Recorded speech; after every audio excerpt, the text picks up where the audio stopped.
চলো তোমাদের একটা জিনিস দেখাই। এই দেখো, এগুলো হচ্ছে আমার শ্বশুর বাড়ি গাছের আম, পুরো কেনা আমের মতন।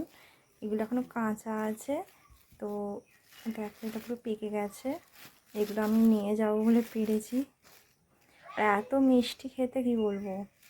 এই একটা গাছের আম, আমাদের মোট অনেকগুলো গাছের আম, একটা এটা খুব সুন্দর মিষ্টি খেতে। আর একটা এরকমই আছে, সেটা টক, পাকাও টক কাঁচাও টক। আর দেখো এখানে এই যে গাছের খেজুর। তো সিজনের মানে সব রকমই মোটামুটি গাছ আছে, তো কাঁঠাল গাছও আছে।